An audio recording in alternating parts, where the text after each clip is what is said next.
Does your stomach flash you SOS signals after you've eaten? Unpleasant symptoms of indigestion due to gastric hyperacidity mean you need real help. Get it with Bisodol mints. They give prompt relief from the discomfort of excess gastric acidity. Easy-to-take Bisodol mints are only 25 cents at all druggists. Get some tonight.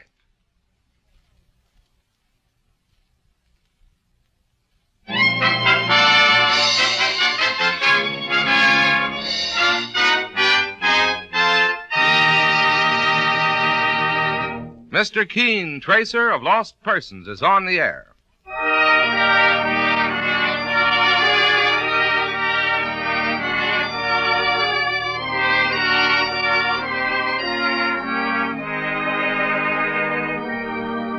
Ladies and gentlemen, Colonos Toothpaste presents Mr. Keene, Tracer of Lost Persons, one of the most famous characters of American fiction in one of radio's most thrilling dramas.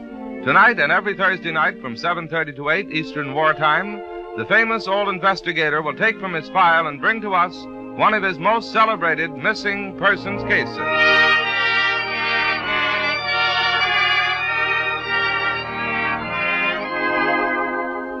When you buy Colonos toothpaste, you get 4 big advantages. 1, flavor. It's peppy, minty, refreshing.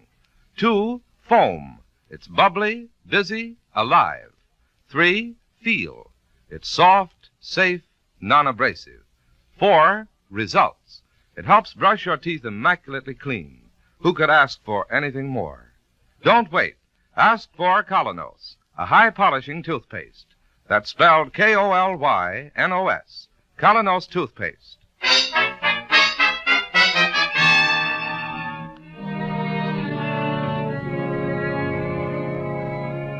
And now, Mr. Keene, Tracer of Lost Persons, who tonight brings us the case of the Leaping Dog, a strange and baffling story that began on a street corner in New York near the Tracer's office.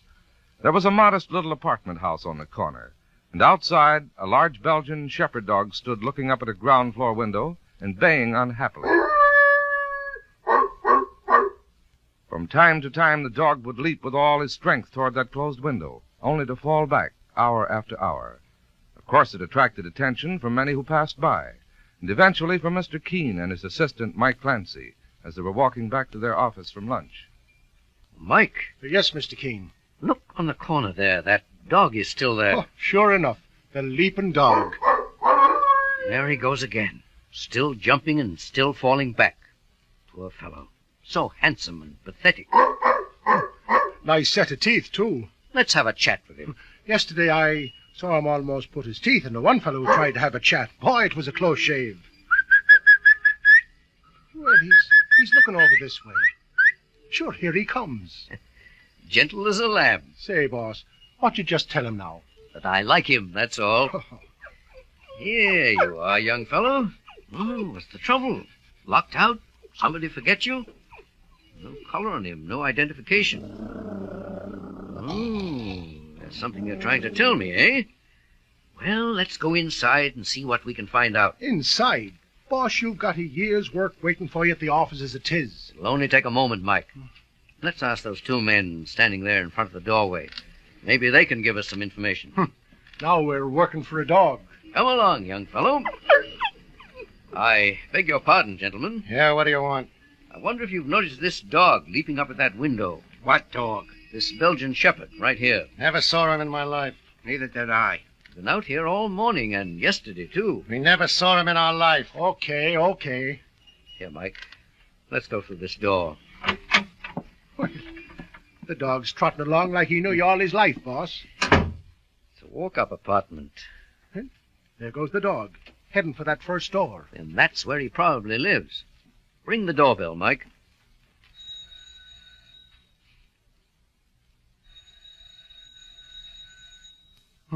No luck.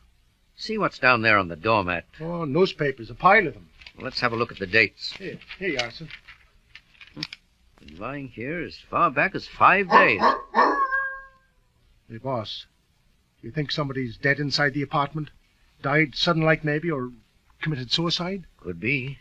Let's call the cops. No, before we go that far, let's try the easy way.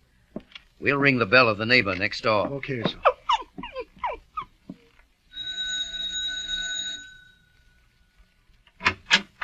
Yes? Something you want? I beg your pardon, Mrs. Briggs is my name. Mrs. Briggs. I happened to notice this dog out on the street. Oh, sure. That's Tony. Tony, eh? I gather he belongs in that apartment next door. Yes, to the old couple, Mr. and Mrs. Godwin. Well, I rang their bell and there was no answer. They just went away. Well, you're sure? Yes, on a vacation, I guess. I saw them get into a taxi last Saturday it was. Both of them, with the dog and a couple of suitcases. They did take the dog with them. Oh, yes. Then all of a sudden, Tony showed up here yesterday. I tried to coax him inside to give him some food, but he just kept growling. Very strange. Yes, I was wondering. Mrs. Briggs, you wouldn't by any chance remember what kind of a taxi they went away in? No. I happened to be standing by my window when I saw Mr. Godwin at the curb shouting for the taxi. They got in, all of them, and went away. If I may trouble you with one more question, can you tell me anything about what Mr. Godwin does for a living? He's retired, I guess. They moved in here about 6 months ago, and they never went outside their apartment much, except to walk the dog. Oh, excuse me. I've something on the stove cooking now. Go right ahead and take care of it. Thank you very much, Mrs. Briggs, and goodbye. Goodbye. Well, boss? Mike, scribble a little note and shove it under the door. Say we've taken Tony to the office. To the office? Do as I say, please, Mike. Okay. Dear Mr. Godwin, if you are looking for your dog... Poor fellow. You're very upset. And so am I, Tony. There's something about this situation I just don't like. Well, you come back to the office and we'll fix you a bite to eat. Do a little thinking about this funny business. Okay, Mr. Keene. I put the note under the door. Let's get along, Mike. I beg your pardon, gentlemen. Come on, Skinner, out of the way. Okay. Thank you, gentlemen. Here, Tony. Come along. This way. Hey, Skinner, Yeah, Harvey? did you hear what name that Irishman was calling the old guy before? Sure, Mr. Keene. Well, there's an investigator by that name. Famous. I've seen his pictures in the paper. Me too. That's the guy. What makes him come snooping around here? Just one of those accidents. His office is around here. I don't like it, Skinner. I better keep an eye on the old guy.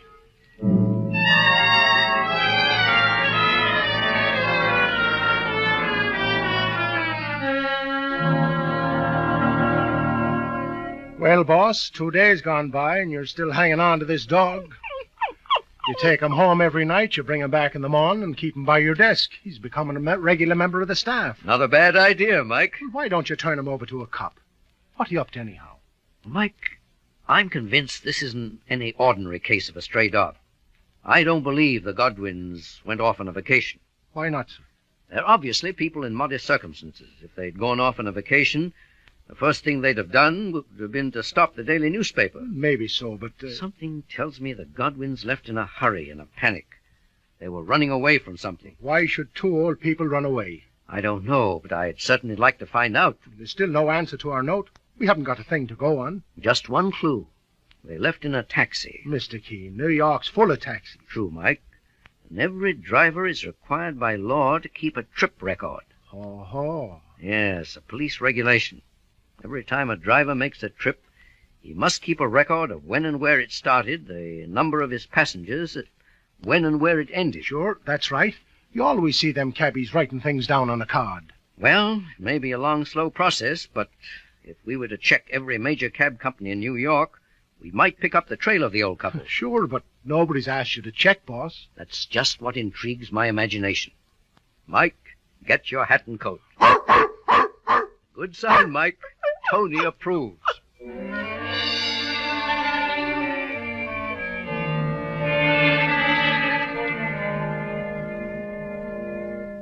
Skinner, I don't like the looks of it. Just because the old guy makes friends with the dog? He's hanging on to the dog because he's got a hunch of some kind. You know Keene's reputation. Maybe so, Harvey. Shut but... up. Do like I say.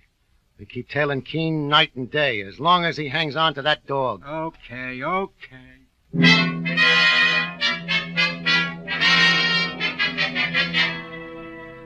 That's right, Mr. Boyle. I'm looking for a cab that picked up an elderly couple at that address just a week ago today. Sorry, Mr. Keene. Wasn't any of our cabs.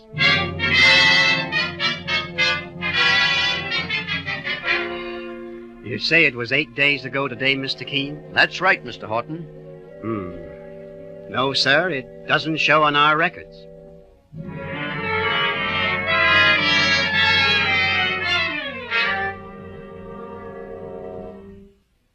Well, Mr. Keene, sir, it looks like the well-known needle in the well-known haystack. Mike, we mustn't weaken. Sooner or later, we'll find the right cab. But how do you know it'll be worth finding?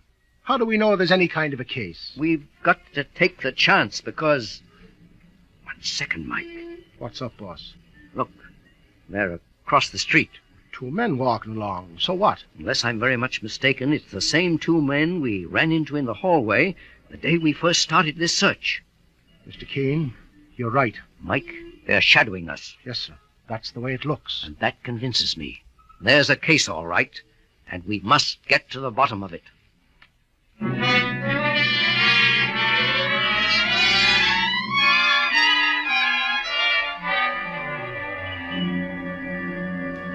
Sure, Mr. Keene. I drove that old couple in this taxi right here. You're certain of that, driver? Oh, it checks all the way. The time of day, address where I picked them up, and a couple of other things happened to make me remember. Oh, tell us about them. Well, I was cruising along that morning, and suddenly I hear the old gent shouting. Taxi! Taxi! I look over to the curb, and there's the old gent and the lady, a dog too, and a couple of suitcases. I pull over to the curb, and they get in. Yes, sir, where to? Grand Central Station. Okay, Chief. Just a second, please. Change your mind? Better make it 125th Street, the 125th Street station. Okay. Yes, Sam. I think that would be safer. Poor Alice, I'm sorry this had to happen. Oh, I'll be all right, Sandy. You don't look at all well. If only we'd had time to see the doctor again. Now, please don't worry. That reminds me. We forgot to pick up your prescription at the drugstore. Driver, stop. We've got to go back. So, driver, you turned around and went to a drugstore? Yes, Mr. Keene. That's when the trouble happened with the dog. The old gent let him try to trot along to the drugstore, but suddenly a cat came along, and off went the dog down the block and around the corner. Look, Sam, Tony's gone. Don't worry, Alice. He'll be back. Oh. Meanwhile, I'll pick up the prescription. He'll be back. But he never did come back. We waited and waited, and finally Mr. Godwin said... Alice, I hate to do this, but we'll have to go without Tony. Oh, no, Sam. We can't. Tony's been almost like a child to us. But if we waste any more time here, it may cost us even more than Tony. Driver, get going.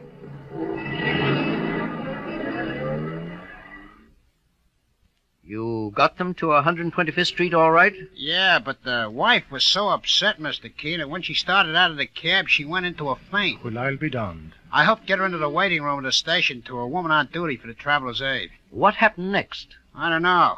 A cop asked me to get my cab going. And that's the last you saw of them? Right.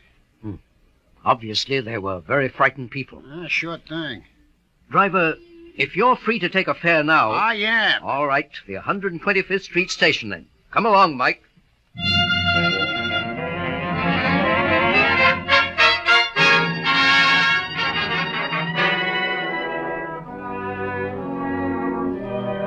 While Mr. Keene and Mike Clancy continue the search, we pause for a moment.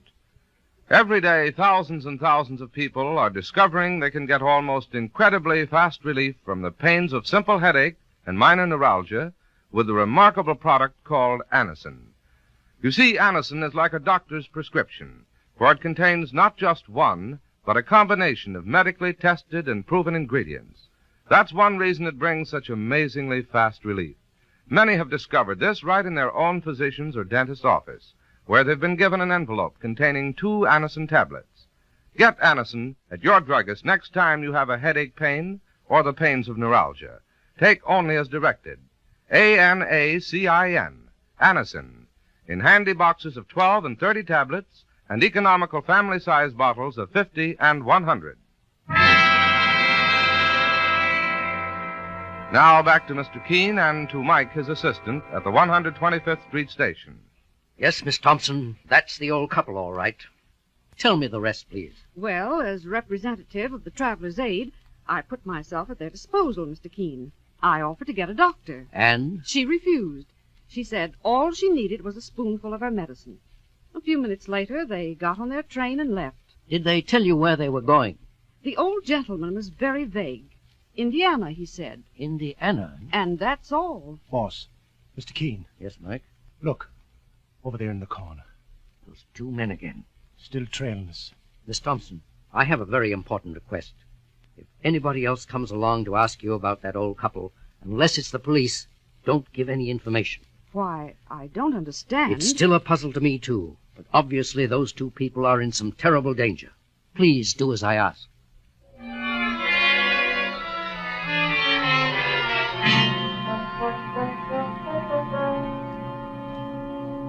No, Harvey, that dame from the Traveler's Aid wouldn't tell me a thing. Not even where Godwin and his wife went? Not a word. We're stymied. No, we're not. Not with a guy like Keene working for us. Who says he's working for us? He will, if we fix it right. And we won't have to pay him a cent. Listen to this.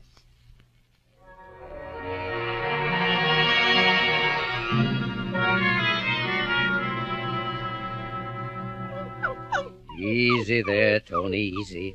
I'm doing my best to find them. Just be patient. Patient. Boss, you're up against a wall and you know it.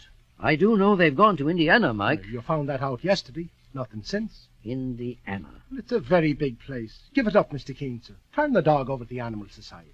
Mike, maybe I'm just a vain old man, but I hate to admit defeat. Yes, Susie? A letter just came for you, Mr. Keene. Special delivery. Thank you, Susie. Very well, Mr. Keene. Maybe the Godwins have children out in Indiana. Maybe they... Well, I'll read this letter.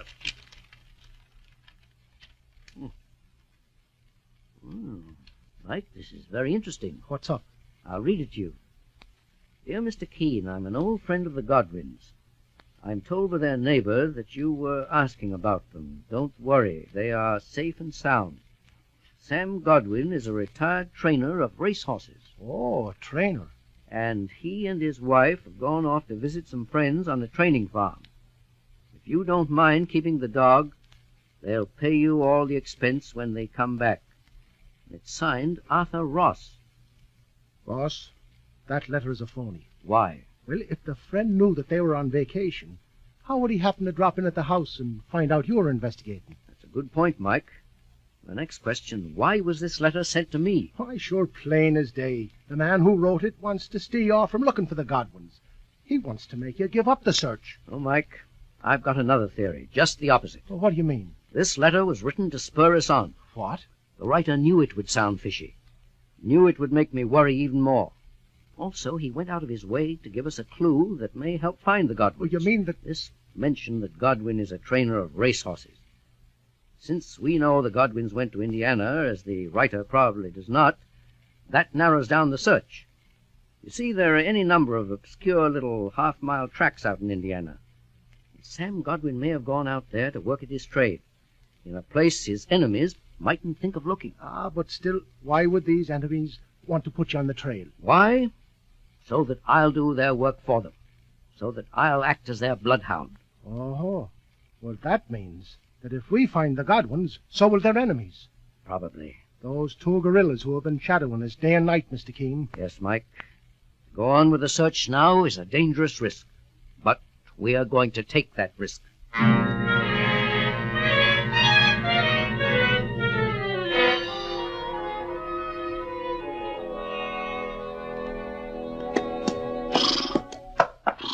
Steady, steady there, Lightning. This gentleman wants to talk to us. Mr. Williams, if you'd rather I came back after the race... No, it's My all name right. is Keene. I'm an investigator from New York. Oh, yes. I'm trying to locate a trainer by the name of Sam Godwin. I wonder if you know him. Sam Godwin? Oh, sure. Yeah, he's old, but he's one of the best men in the business. Oh. Have you run into him by any chance? Well, you see, Godwin's a big shot, Mr. Keene.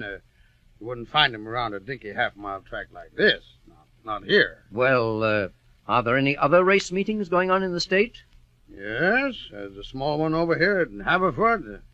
Then there's the spring carnival over at Beresford. But I don't think that you'll find it. Well, thank you, Mr. Williams. I'll have to check that for myself.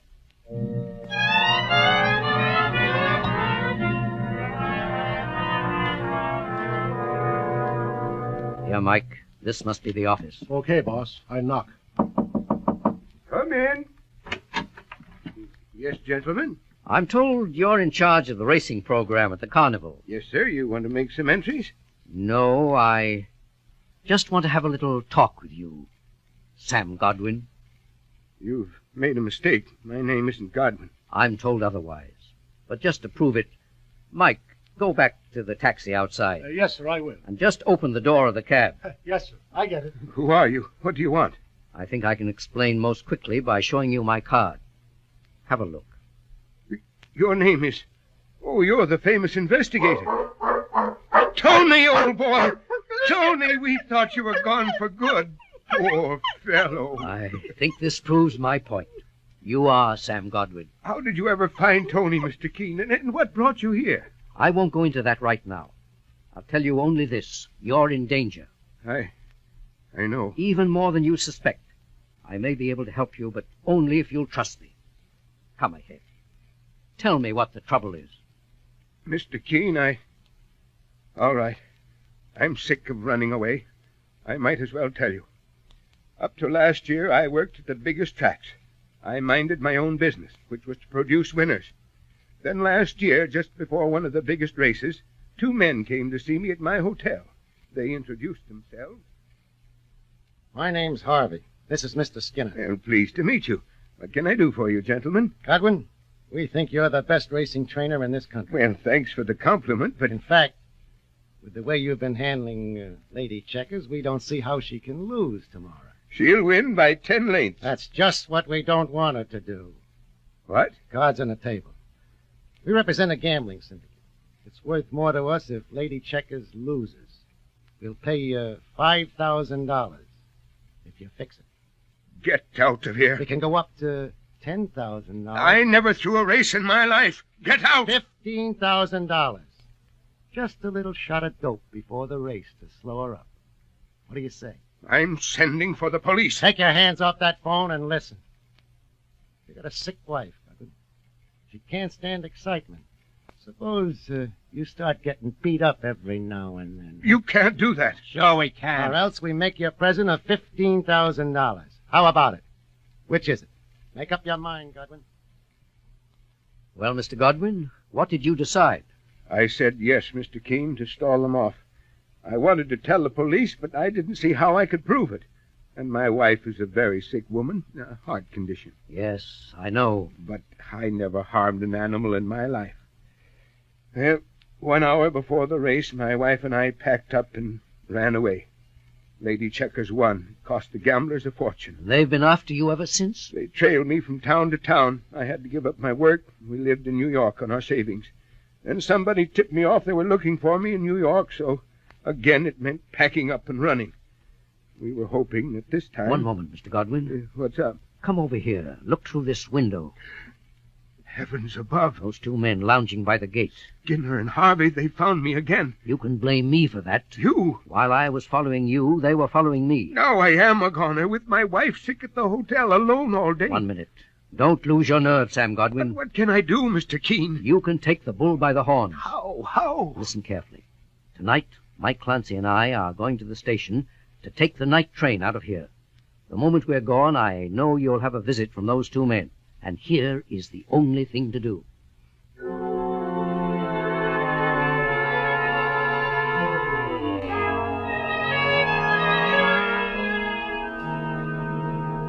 Poor Alice. Having quite a bit of pain, aren't you? No, don't try to talk, dear. That sleeping powder should be working any minute now, and you'll be dozing off. That's it. Just relax. Sleep. That's it. Sleep. 1 second, please. It's you.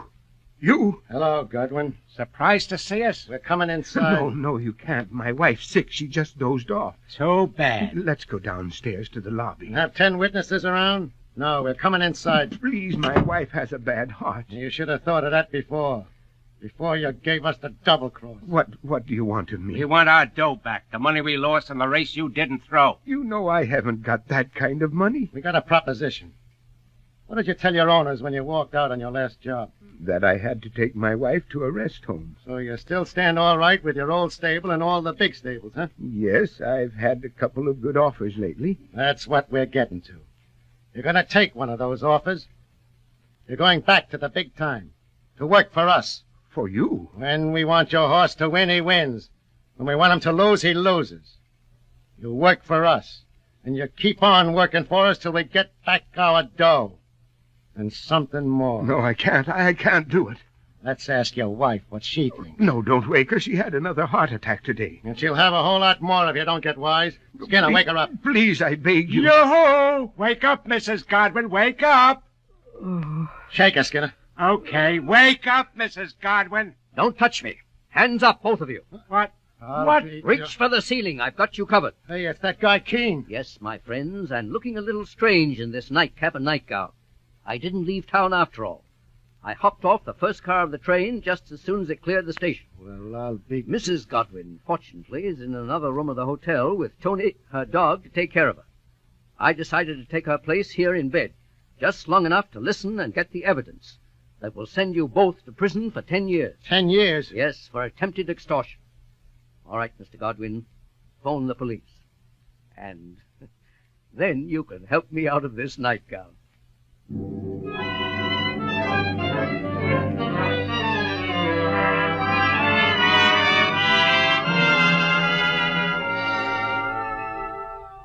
Listen next week at the same time as Mr. Keene brings us the case of the Little Black Book.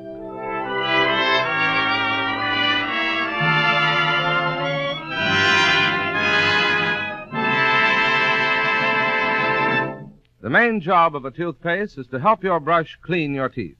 Isn't that correct? We honestly believe that Colonos toothpaste will help clean and polish teeth more effectively, safely, beautifully. And here's the reason. Colonos is a high-polishing toothpaste, especially designed to help clean and polish teeth with the greatest possible effectiveness, consistent with safety. That's why you can compare the action of Colonos to a jeweler's polish, removing tarnish from precious silver. Quickly, gently, it helps take away clouding surface film, leaves your teeth really clean, looking their best. Just run your tongue over your teeth and you'll feel the difference. Look in the mirror and you'll see the difference. So start each day the Colonos way, and let Colonos toothpaste help you keep smiling. That winning, successful smile that pays big dividends in business and social life. Ask your druggist for Colonos, a high-polishing toothpaste tonight. That's spelled K-O-L-Y-N-O-S. Colonos toothpaste.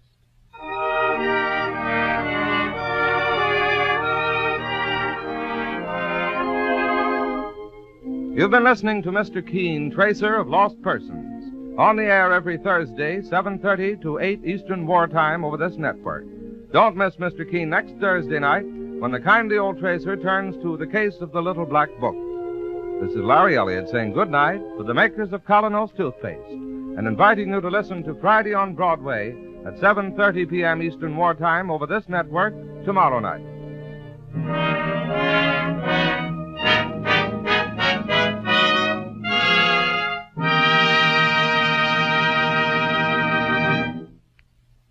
Famous no-rubbing Aero Wax gives you beautifully waxed, shining floors in 6 to 9 minutes flat and at the cost of only a few pennies per room. Think of it. It's quick, easy, economical. Just apply Aero Wax. It dries to a marvelous luster, cuts out 2/3 of your scrubbing. A full pint costs only 25 cents. Get Aero Wax, A-E-R-O-W-A-X. This is CBS, the Columbia Broadcasting System.